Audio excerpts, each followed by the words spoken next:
This is Jordan Gray from Half Lit and DopelivenTV. Hey, this your boy Don Ritchie representing the Midwest 219 Stand Up. Hey, what's up, y'all? It's Lamar Tate. This is your girl, Monifa. Hey, what up? It's your man Dave Hollister from Blackstreet. You know what this is right here. This Trigger Trench in the building. Hey, what's up, y'all? This is your boy Jason Weaver. And whenever I'm back home in the Chi, I'm checking out Dope Living TV. Hey, it's your girl, Adina Howard, and you're watching Dope Living TV, live with Greg Gray and the crew.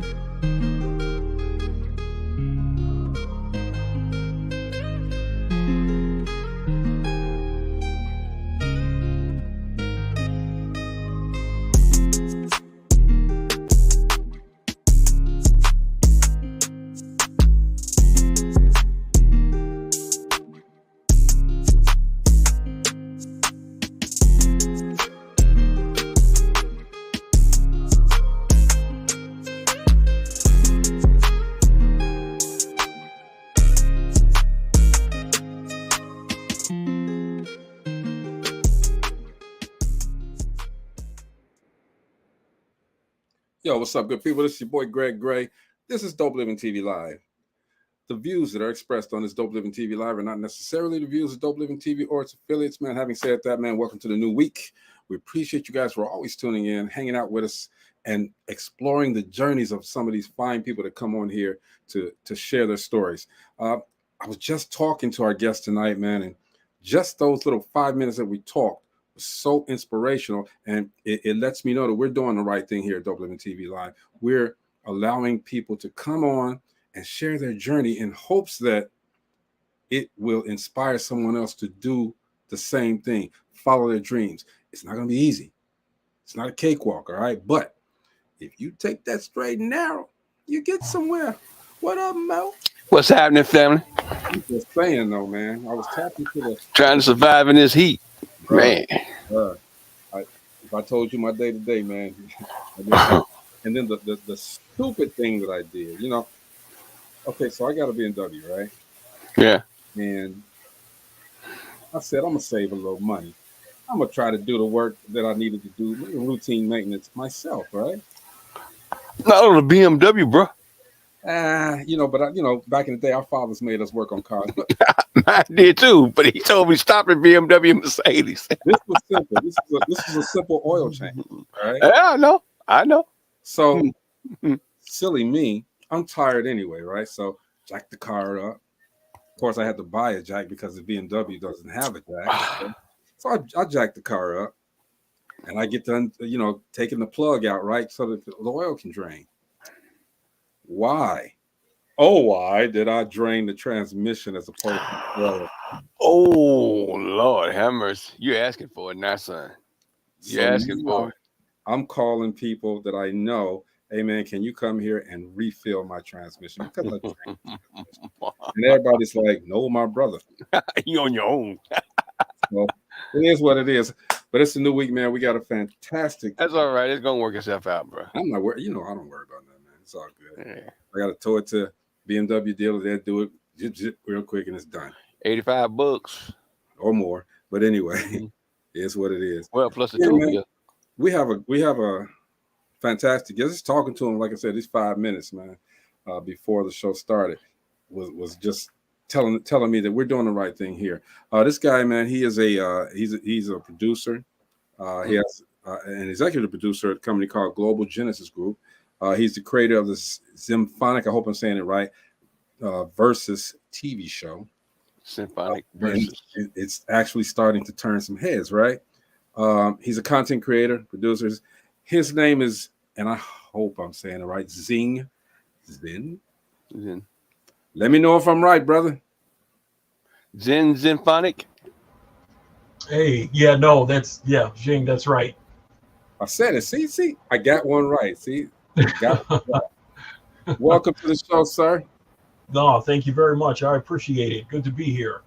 Most definitely, man. We definitely want to celebrate you, man, because you are another one of the guests that have you've gone through a struggle to get to where you're at, and now you're here and you're sharing this journey. You're journey with us. We love to hear the stories, man, and we hope that the people that watch can be inspired by your journey. So let's get it started, man. What made you want to be a content creator? Really, I think for as long as I could remember, as a child, I always enjoyed fantasy and history, very interesting things that would happen. And I grew up in a multicultural home. So I grew up in a home that had, I have grandparents who are Asian. I have family members who are from Europe. And so it made it where I was exposed to so many things that maybe not everybody gets to be exposed to on a regular basis.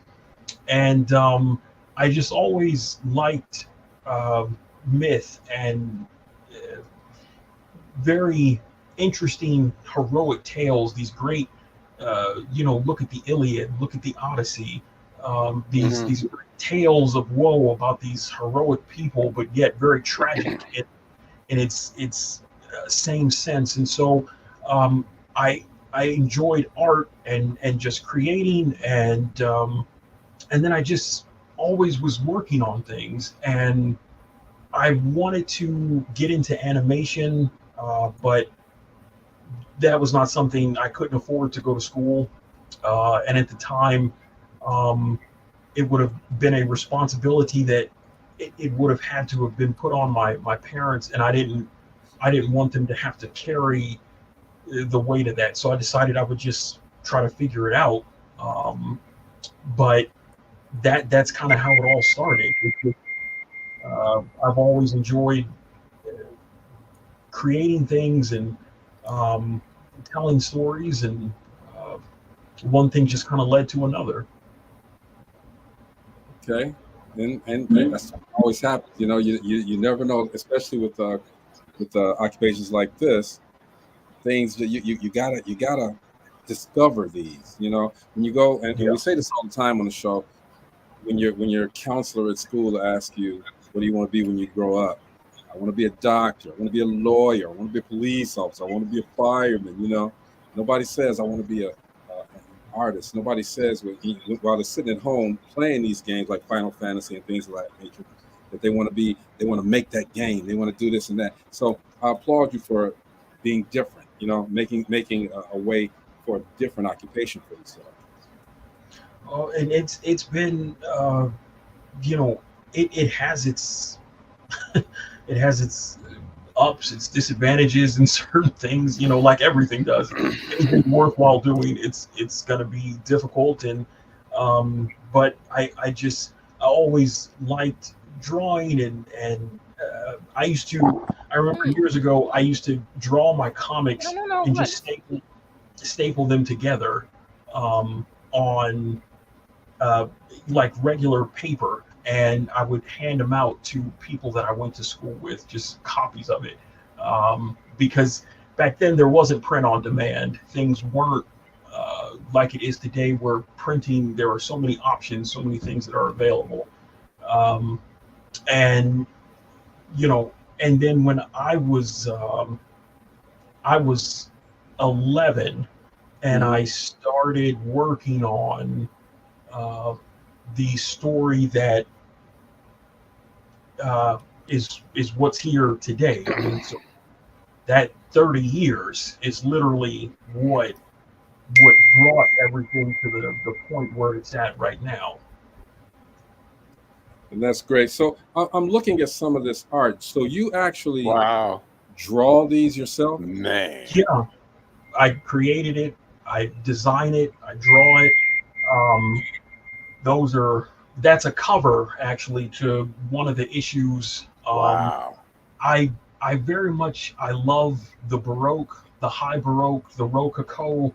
I have such a fascination with that kind of ornate and very detailed art, and I always appreciated things like Hamlet, Bram Stoker's Dracula, things that really, when you look at it, Dracula, to me, I don't see it as a horror story. I see it as it's a tragic love story. Here's a man who was very good and who was doing what he believed to be right, and then when he lost what was so great for him, his wife, it caused him to fall into darkness, and he made mistakes. He did a lot of things he shouldn't have done, but at the end of it all, he did redeem himself, and things were made right between him and God, and he was forgiven. He was turned back into a man. So there are just all these little elements that make it so human and so important. And so symphonic verses is very much that idea of human emotion set in this fantasy world where, you know, the world they live in, it's not Earth, it's a planet called Levi Samenos V, and that means to be under the influence of sleep. So you're not quite sleep, you're not quite awake, you're right in between that, and that's where that world exists, where this story takes place. And the story is about a prince named Adonis, who he's an orphan, he's a widower, his wife has died, and their world has been at war for 800 years. So on the night that an amnesty is supposed to take place in a neutral kingdom called the Glass Kingdom, he sets out from his empire, which is known as the Noctum Imperium, to witness this historic event. And when he gets there, he meets a princess from the Glass Kingdom named Sapphirose, and he realizes that they share this same rare ability, this power to behold celestial light. And they're the only two people in their world who have this ability. And so while he's there, he starts to realize that there's a much bigger tapestry that is at play, and he is at the center of all of it. And the amnesty was a ruse. There's like this devastating attack that happens, and he finds out that because of who he is, that there is a way that he may be able to bring his beloved back to life. And so anyone who has lost someone they love, if they knew, if I go this way and I pursue this, I can bring back the person I love.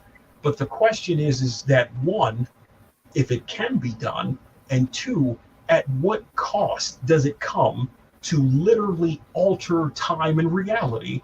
And so he is now forced to make a choice between evil and a greater evil, not good and bad, but two wrong. So that dichotomy of how do you do what's right when you can only do what's wrong is very much the crux that has him stuck in the middle of this whole situation that's going on. And while all that's happening, this very, malevolent evil that their world thought was once extinct, it has slowly been creeping its way back into their world. And now it's at the point where there are people who are helping to ensure that he can return and that he can finish what he set out to do millenniums ago. And so there's a lot of action, there's a lot of mystery and suspense, but it really is, how do we deal with grief? How do we deal with love and revenge and hatred, indifference? What happens to us? What consumes us? And the choices that readers see him make. And then as the story goes on, you watch him fall further into darkness. He's making bad choices. He's doing things that are not helping himself, and the people around him, because of the fact that he's a prince, he comes from this bloodline that is divine, really. They encourage this idea that he's not bound to guilt. He cannot be wrong. It's everybody else who has a problem but him. And so that kind of can fuel the wrong kind of motives. It can fuel the wrong kind of ambitions. And we see that happen throughout the story. Here he is he very much lives his life as if he's in a mausoleum, as if he's dead already. Grief is very much just the air that he breathes, sorrow and despair. Now here he meets Sapphiros, and she is this embodiment of hope in every way possible. And the three markers of the series is Eros, Nox, Sparrow, which is love, darkness, and hope. And those elements. Oh, sure. No, let me stop you right there because, you know, I'm hearing a narrative. I'm hearing a whole. He got the whole book wrote, screenplay, and the movie. The voice number is there. Okay, that voice. And I'm sitting here mesmerized, and I'm like, oh, I got a show to do, man. Okay, but it's like you're telling the story. I don't see why this isn't number one on Netflix or right. You know, on one of those. They got this anime stuff on Netflix, and then I don't see number one why it's not a game. Well, you had a question. Yeah, I got a game. So your culture helped you. I hope your culture helped you with your glyphs that you use, and they actually say something. A lot of people have those put on their bodies, not knowing what they are. So those are actual words that you're using. Right. So right there. That says symphonic verses, and at the bottom it says Symphony of the Phantom Night. Very cool. And that's what the whole story is called. So in the book, a great deal of the story, it's written in Latin, in Welsh. I use Finnish and German. There are some languages that I have made up that some of the characters speak. But in anything that I do, I like to make sure that it is accurate, that it is correct. That's and awesome. So there are things like I grew up studying languages as like a hobby, and so there are some things I'm very familiar with. But then when it comes to other things, I will go to the source. I'll go to someone who that is their native tongue, and I'll talk to them and I'll explain the reasons, the why, because we may say something in English, but we butchered up. In other languages, the meanings sometimes they don't line up the same way.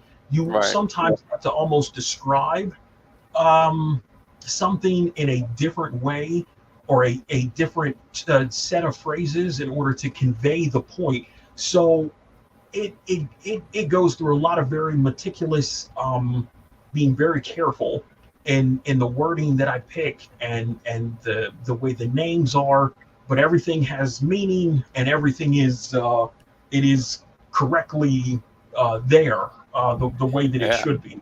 I was just seeing, how meticulous you are with your paint. I mean, with your art, and it was God, that is beautiful, brother. It is beautiful. I really appreciate it. That's very kind of you. I know that's what it is. It takes some time. It's intricate work. Jenny, you had a question.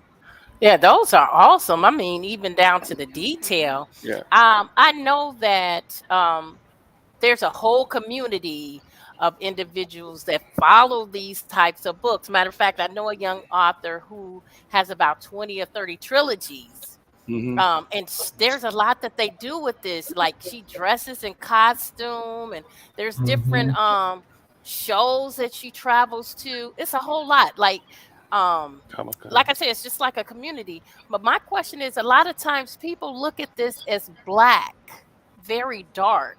Do you get that as well from yours? So yeah, the story and the artwork are dark, literally and interpretively on purpose. The story elements are like that. The artwork, yes, dark in the sense of its presentation, because it has a theme to it. There's a symbolism between the things that are happening. So each cover of the book, as it goes on, the cover changes and it alters, and it does that because elemental things, little things that may not seem like something, they represent noble houses, or they represent certain characters, or it represents a specific bloodline or dynasty.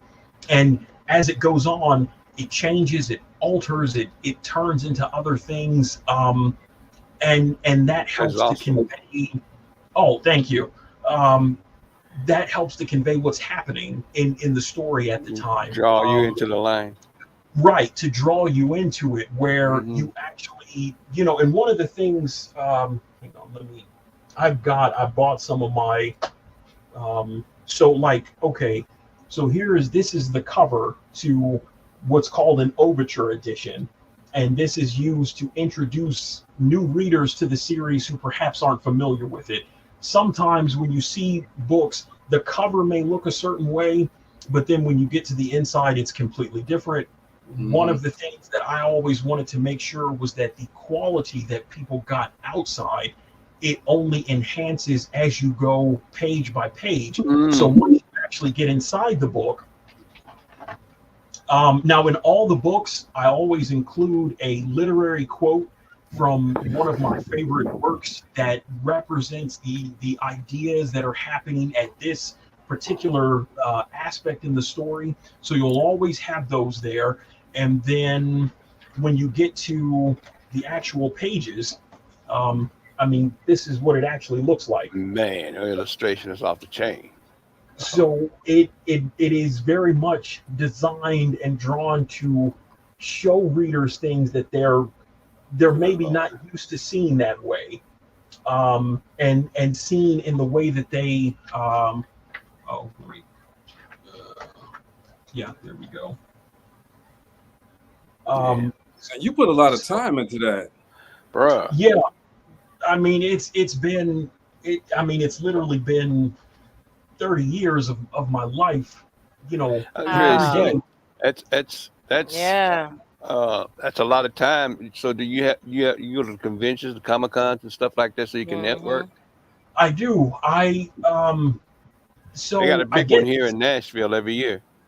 Right, and they're everywhere. It's funny, I posted a picture I want to say a week or so ago, and where I was at a convention 27 years ago, when I was just selling the black and white versions of the book.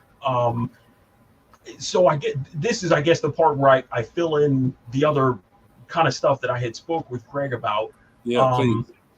So when I set out to do this, I was just wanting to write this story so that I could share it with people, and I wanted to just tell the story that I thought would be something that maybe people would want to read.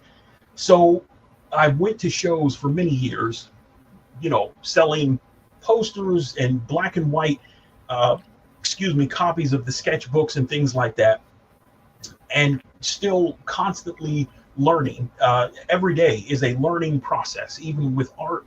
After all these years, every day I try to learn something, a new way to do it that I hadn't learned before. And so then I wanted to get it published through a comic book publisher. So I set out to do that. Nobody that I wanted to work with me. Wow. And so it got rejected. It in total got rejected 169 times. Wow. That's how many times editors, publishing companies, they said no. And they didn't say no because I was doing something wrong. They said no because they said, well, it's too different.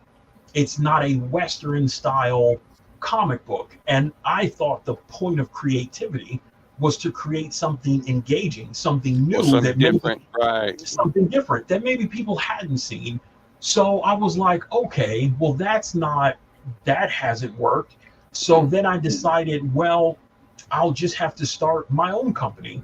So I start my own label, and it's called Quantum Entanglement Publishing.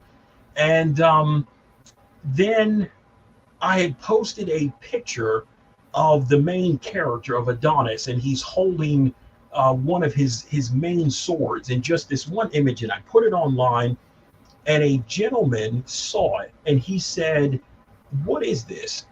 And I said, "Oh, it's the main character from my series. I didn't know what was going to happen." And he said, "Okay, I want you to call this number at exactly 3 p.m. on Monday. And I thought, well, that's kind of interesting. You know, I don't really get too many things like that. I thought maybe he was someone who was interested in buying like he thought it was a single piece of artwork, or I didn't know what was going on. And so then I said, okay, he made very clear, do not be late. Exactly 3 p.m. I said, okay. He said, this is where we're at. We're in California. I was like, okay. So I'm checking the times, make sure. Well, next thing you know, I get there, I call, and he's like, I hear him because he sent me a message, so I knew what his voice sounded like.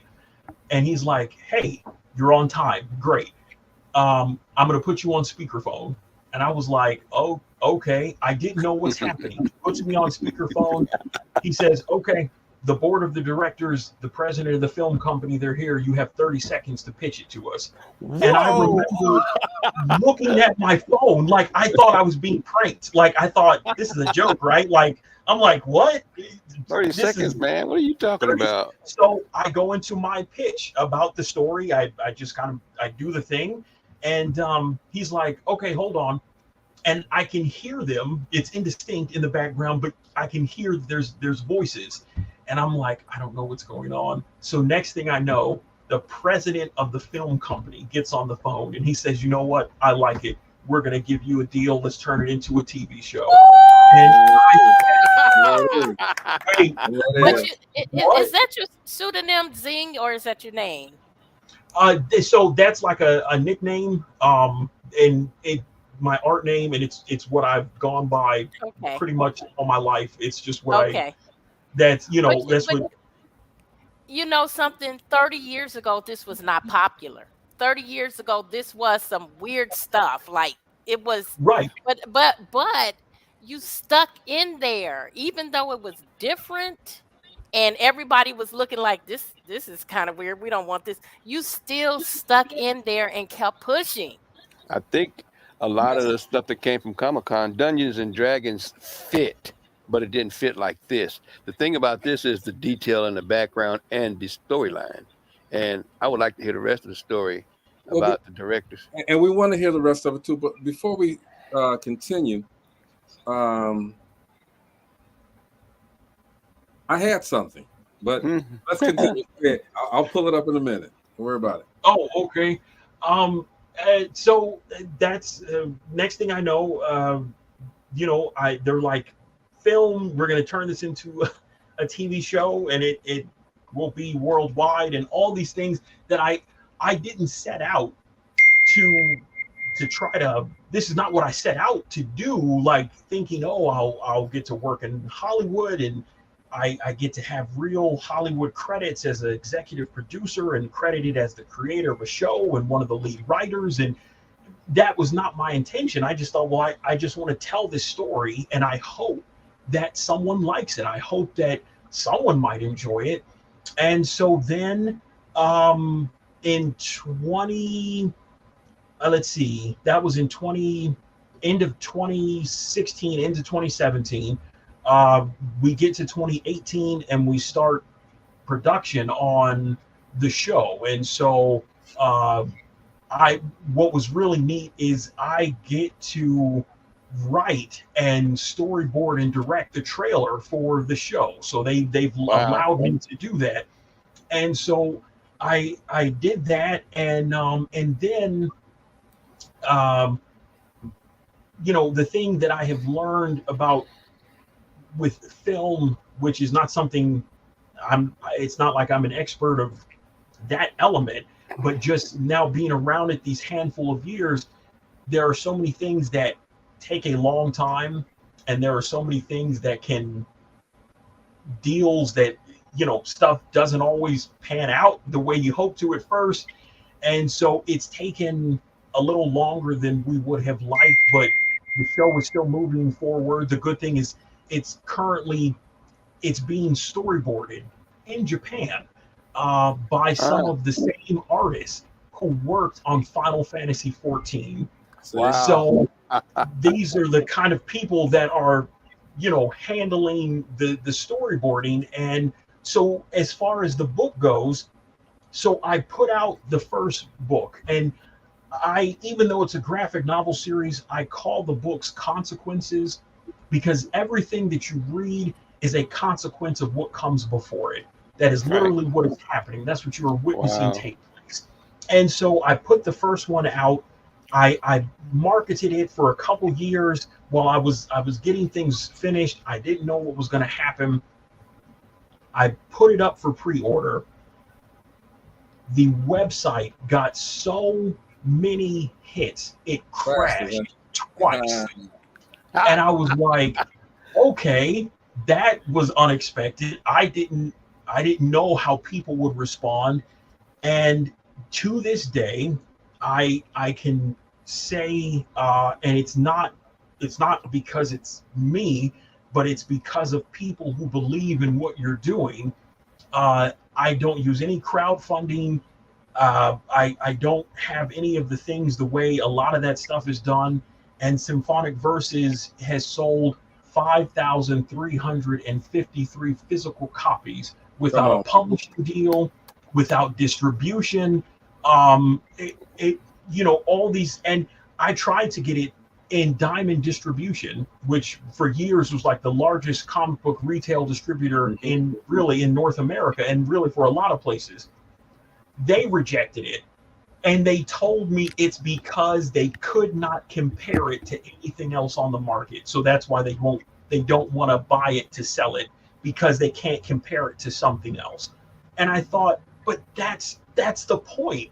That's the point. That's what you're supposed to do, is say, here is something that is unique. So let's turn it into, something else and get it out there in front of readers. Well, they didn't want it. So I found a smaller distributor named Comics Mainstream, which ran by a guy named Adam, very nice. And so I do use them, and they've got my books in a lot of shops on the West Coast, like in the areas where they're at, and it's ever expanding. And the books, so this is Consequence 1. This is the first book, and you had asked about, Gina, about the dark. It is dark, but it's dark. Symbolic. So this is book 1. This is Consequence 2, and as you can see, so now it's changed. It's different. Now there's red. There's this visage of this beautiful face with like this divine light, and the skull is now crying like these bloody tears. That's kind of an homage to Castlevania in some ways. And then this is Consequence 3, which just came out this month. It sold out, but more books are going to be available soon for this one. And I'm already have the book 4 demo at the printer. That's going to be here sometime this week, and that's already up for pre-order. And then I've got all the artwork for books 4, 5, and 6 already completed to be released. And Symphonic Verses as a whole, the main storyline is 930 chapters, and it's everything is already there. It's just now I'm telling it, but the TV show will tell a lot more of it faster. But there's a lot of people that will subscribe to that.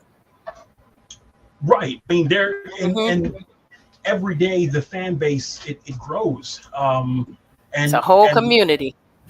And one of the things, I can say this because as we're all here, one of the things I think that has been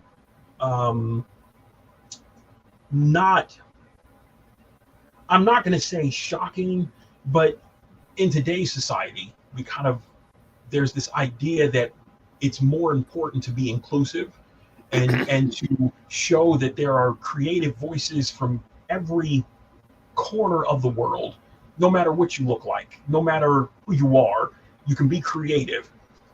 One of the things that has always stood out to me is, yes, I'm, I am who I am, but my appearance doesn't define me.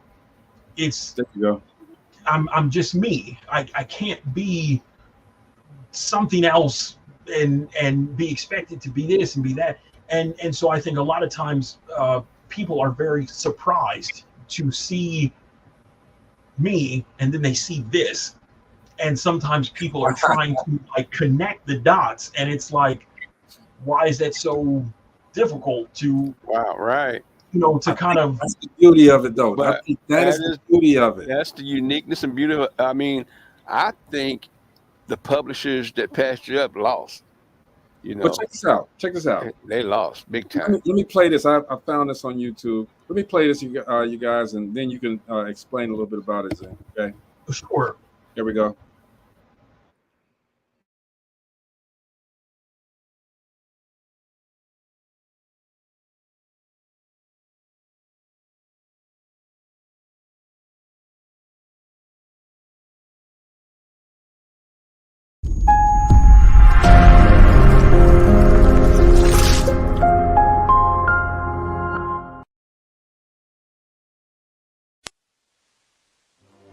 A song, O Vero, the Empress of Death, Beauty and Agony. Sing of wrath, Prince Adonis and his heroic tale. As one who wields both sword and soul, for darkness has returned with its immortal song of ghostly theatre.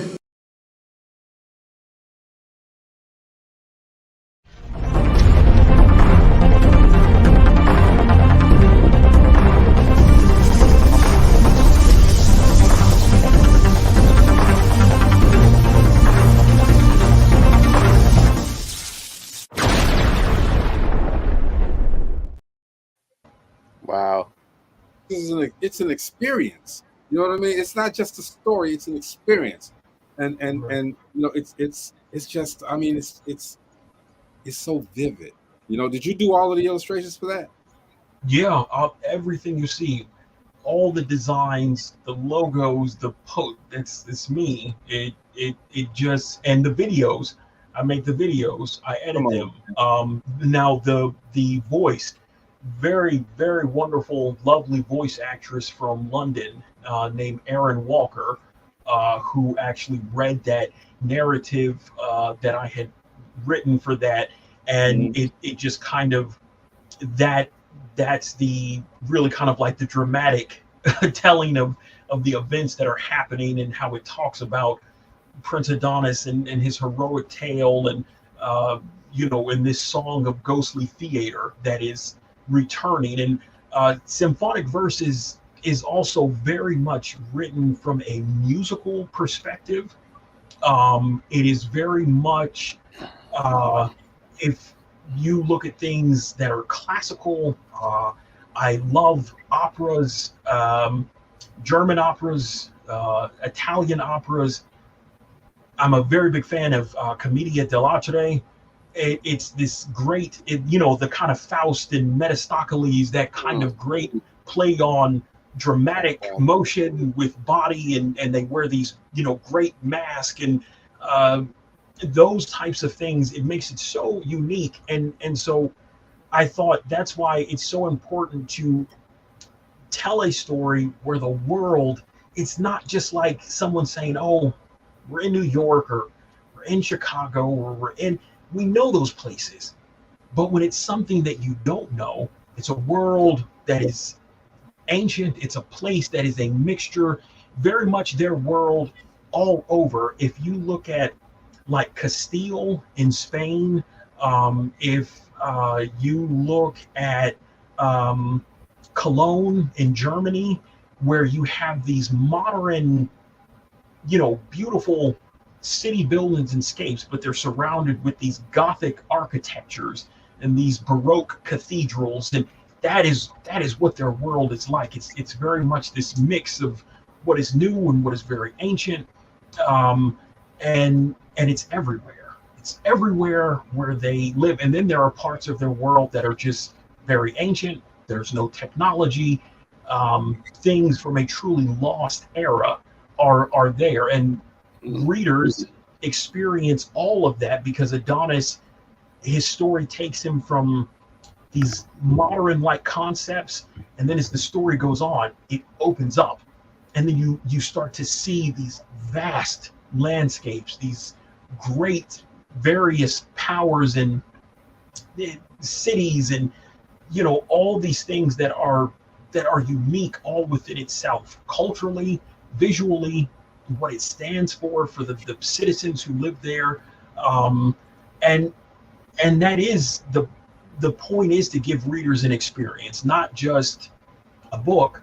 You buy most comic books, they just come by themselves. Right. They're on everybody who gets a book. It comes bagged, boarded. I use custom black backing boards. You don't see that. That stuff is, you don't see that anywhere else. A lot of times nowadays, you will see creators doing boxes that have the art printed on it and all this stuff. I can tell you with a surety, I did that first. Almost 15 years ago, Wow. I was seeing box sets that I would print large stickers, and because I couldn't afford to have the boxes printed with stuff all over it. Hey, and I would creativity. just put it on there, and I would sell it, and I would sell it where you get the map, you get the family lineage charts. There is a soundtrack that has been composed by Michael Roberts, with additional tracks by Nicholas Rivera. Michael Roberts did arrangements for Castlevania and for Zelda. Nicholas Rivera has worked in Hollywood for years. He did the score for Jurassic World, the video game. He has worked on Jackie Chan's movies. You name it, he's pretty much worked on it. And so he has done several songs for the next part of the sound. So there's a whole soundtrack that is composed so that when anyone buys anything from the website, it allows you to digitally download that. So you have access to it. You get stickers. There are certificates of authenticity. You get thank you flyers. Everything is packaged inside each book, and then you open it. It's the art and the story, and it takes you to the next phase of what's happening. So you created really created a niche for yourself, but and there is a niche market for that. Mo, you had a question.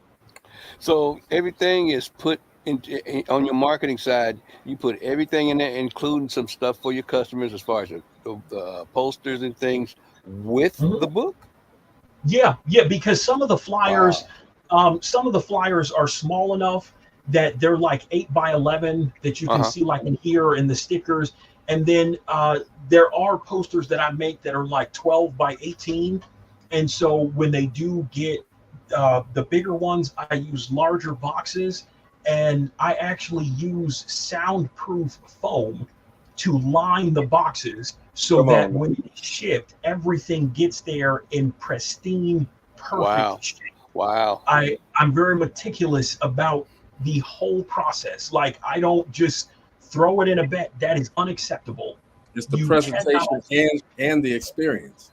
Right. That is the experience to get that, so that when you get it, nobody wants a damaged product that you had to use your hard-earned money on. So it's like, my job is to ensure that not just the packaging, the presentation, but that everything you get is the way that it should be. And there is no exception for a lack of quality. In Japan, it's funny, they teach that if you have a standard, that if you lose it, it is impossible to gain that standard again because it's lost. So it is important to keep that where it is and to keep constantly striving for perfection, which we can't do. They call it Kaizen, where it's not going to be perfect, but it is that ever-ending need to keep trying to achieve that by continually performing with excellence in mind, not haphazardly, not half. There are two ways to do it. You either do it right or you do it right. That's it. There's no in between. And so that's how I am with my product and with the IP. There are action figure prototypes being made. I'm sorry you can't. It's sitting over there, but I've got 4 of the first wave of figures. The whole first line will have 8 figures, and they're more closely to like the Play Arts Kai, like the Final Fantasy toys, where they're like 10 and 11 inches tall. They come with multiple heads and weapons and highly detailed. The company who's doing that is doing a really, really good job. And I should have taken it out, so I could have had it here to show you. I'm sorry about that. They're all over on that side. So it's all good, man. You the thing that I like about this whole conversation that we're having, man, is that you're excited about it. You know what I mean? Yeah. Your exuberance is just the chain, man. Hey, BG Howard says that this is an example of talent to the 10th power. Though I've never previously had an interest in comics, Mr. Xing, you have a new fan. Oh well, man, I thank you. I really appreciate that. That is very kind of you. And I want to be able to. Oh no, that's okay. I want to be able to show people things and give them a quality that maybe they're just not maybe used to it that way. And actually, is it possible if I put the link to the website in there? The preview trailer for the anime is on the website. Could we share that with the what's the website? Symphonicverses.com. It XIMPHONIC versus VER SC. I'm sorry, SUS. I graduated 3rd grade.com. let's put it on. I'm gonna put the www up there even so. I'm gonna do that. www. We're gonna run it. Symphonicverses.com, correct? Mm-hmm. Let's save that there, and we'll let this run throughout the rest of the show. Let's go. All right. Okay. You know what time it is, right? What time is it? It is time to redirect, regroup, and refocus with our own coach, Jeff Relaford. Let's take that moment, all right? We're not playing the song, Jeff, okay, but we're going to add it to the stream, and let's go. Jeff coming to you with another 1 minute thought. And people, for today's 1 minute thought, I want to let y'all really understand and know this. Do the best you can to have open and honest conversations with people. Now, let me tell y'all what I mean about open and honest conversations, okay? I'm not saying you got to bare your soul or tell all your business. Now, I'm that type of person. My life is an open book. I really don't care. But at least be open and honest with how you feel, okay? Big thing is about your feelings and really how you choose to convey your feelings to other people. So be open and honest about your feelings and how you choose to convey your feelings. You never want to express anger. You want to at least come off in a way or tone that's inviting for somebody else to come in when you're having a disagreement or you're trying to explain something or even have a debate. So just be mindful of how to communicate how you feel. Because I'm telling you, everybody, trust is something. Trust is a very big thing. And I guarantee you, you'll win over more people's trust by having a kind-hearted, tender-hearted ear as opposed to meeting somebody with tension or anger. So, all right, y'all. This is Life Coach Jeff coming to you with the 1 minute thought. Redirect, regroup, refocus. I love y'all. Peace out. Jay Real. Let's go. That's the Life Coach Jeff Relaford. All right, Jay. Doing his own thing, all right? We're talking with Xing today, man. Symphonic Versus. Versus is out, and you guys check that out. Go to the website www.XimphoniCversus.com, and you see everything about what we were talking about today. He explained it so well, and I feel like I need to be a character now. You know what I mean? I need to wield a sword, man, somewhere. The Gurg. I need to get there. The Gurg. You know. You got the Gurg is coming, y'all. Watch out. Gurg. He called me Gurg. He called me Gurg. I got my name now. I got my name. Now you got to do a character about me. Done. I think we could make that work. Let's go. Let's go. Do that. Yeah. What's next for you? We got 9 minutes. What's next for you? So right now, we're finishing the stuff with the storyboarding with the team in Japan, and we're just waiting to make the streaming network announcement. There are so many things that I'm not allowed to talk about publicly that I hear from the executives at the film company, and there are just so many things we can't discuss out in the open until it tell nobody. No, I can't tell anybody yet. And I'm like, okay, we're just waiting for things to, but things are they're moving along.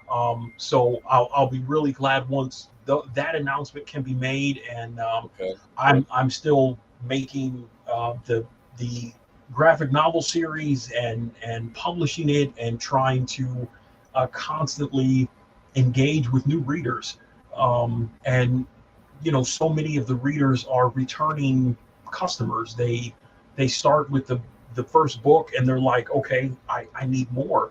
And often I've got messages from readers from all over the world, and some of them are like, I read it, I cried.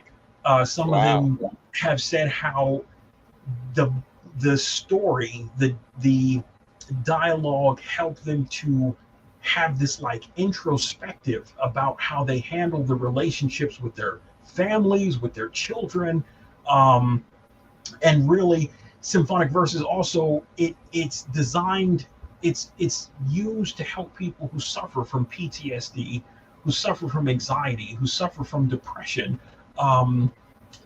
Those are all things that really I think are important to talk about, because that's what you see. You see that these characters are suffering. And I always say, I always describe it this way. You have victims who have victimized other people, and now they have become victimizers.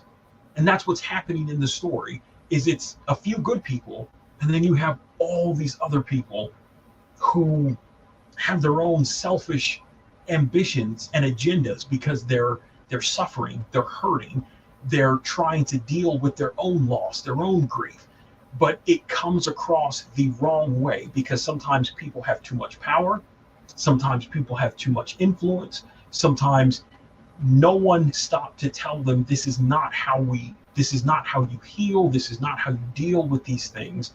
And so as the story goes on, you will see how the characters can fall further into things, the ones who are already what seems beyond redemption, beyond hope, but then can they make amends? Can those things be made right?